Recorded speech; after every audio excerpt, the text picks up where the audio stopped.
Hey friends, welcome back to another Before You Read lecture for reading the Bible together. This is our second lecture on the Gospel of Luke in our series Lent in the Gospel. So we're setting out to read through all four of the New Testament Gospels in basically the space of Lent. We started a little bit early and we'll do a little bit of 1 Corinthians at the end. But that's the basic approach. And here we are moving now towards the second half of Luke's Gospel.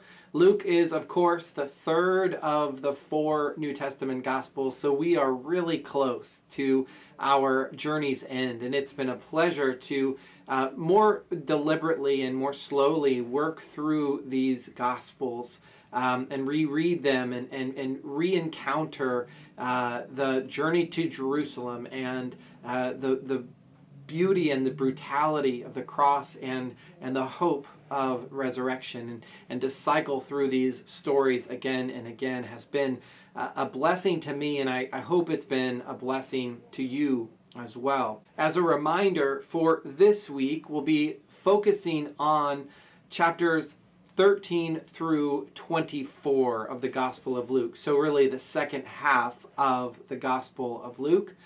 As it was last week, this amounts to about 2 chapters of reading per day.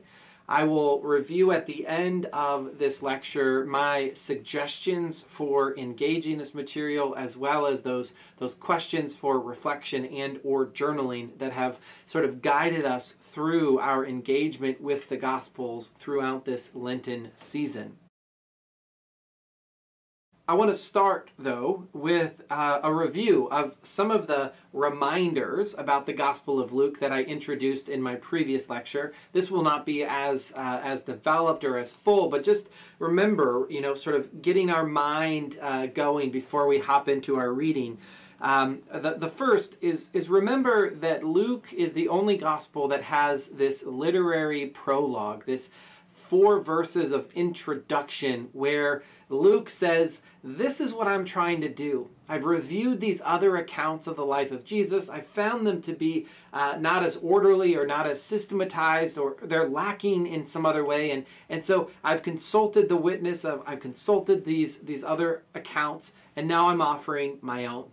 And so that becomes really important because it clarifies for us Luke's literary and theological purpose. Luke is not an objective historian. He is not an objective journalist. He is engaging the story of Jesus in order to tell it in a certain way, in order to bring out certain parts of the story, and ultimately, as he says in that preface, so that readers would be confident, would be sure, would be encouraged by the events that had been fulfilled among them.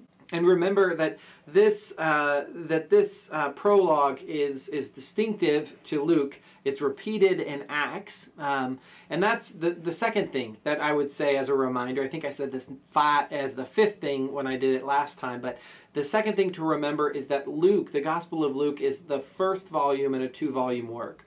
And so even though we're going to stop in Luke chapter 24, it's very likely that really it was a 2-volume work, and that if we were being faithful readers or interested readers, we might keep reading, not with John 1, but with Acts chapter 1 as we continue in this 2-volume work. That's for another day, another class, but it's an important thing to remember.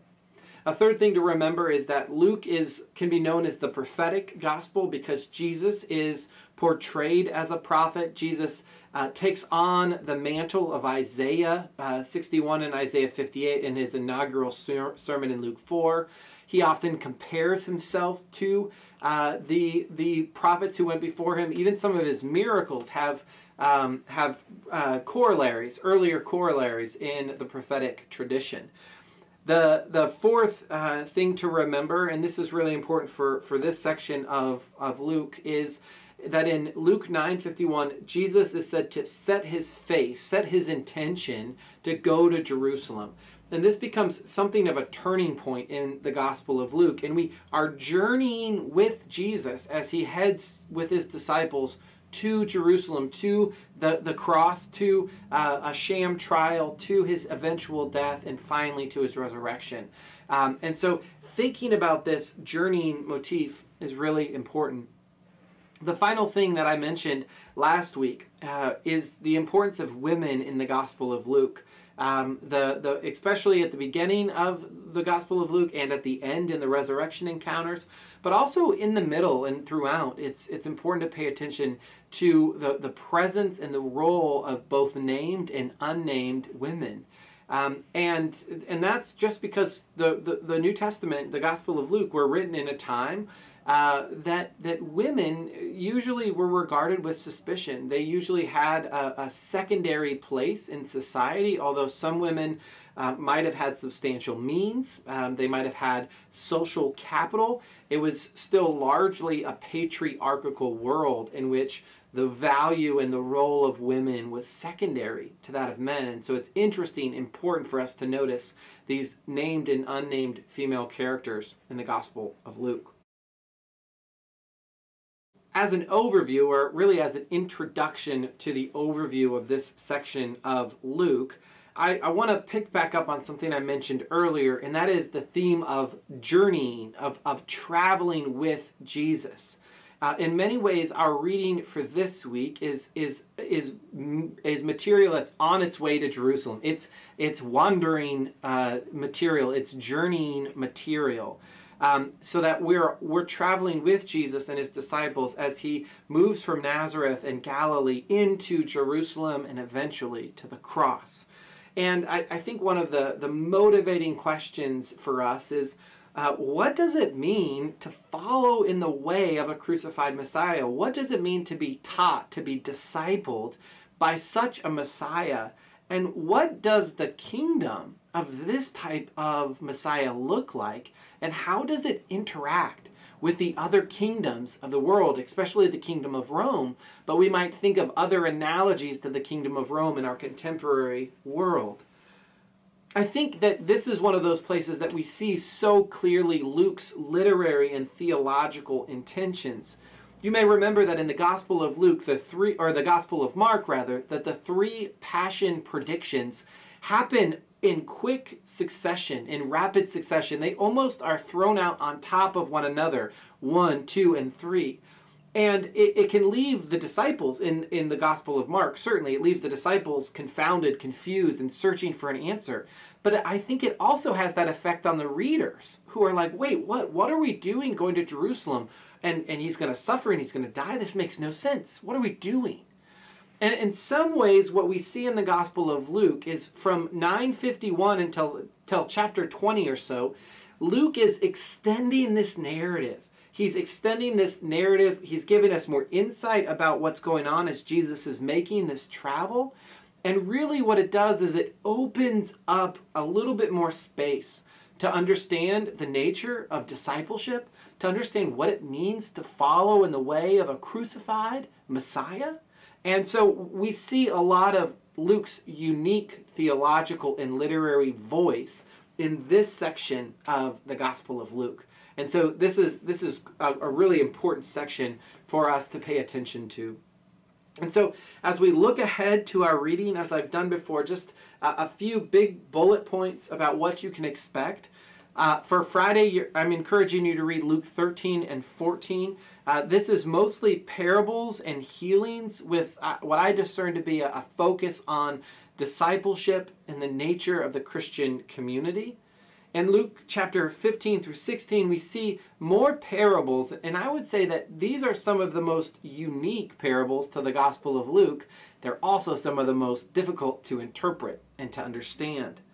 In Luke 17 and 18, we have a number of varieties of teachings, as well as a couple of blessings.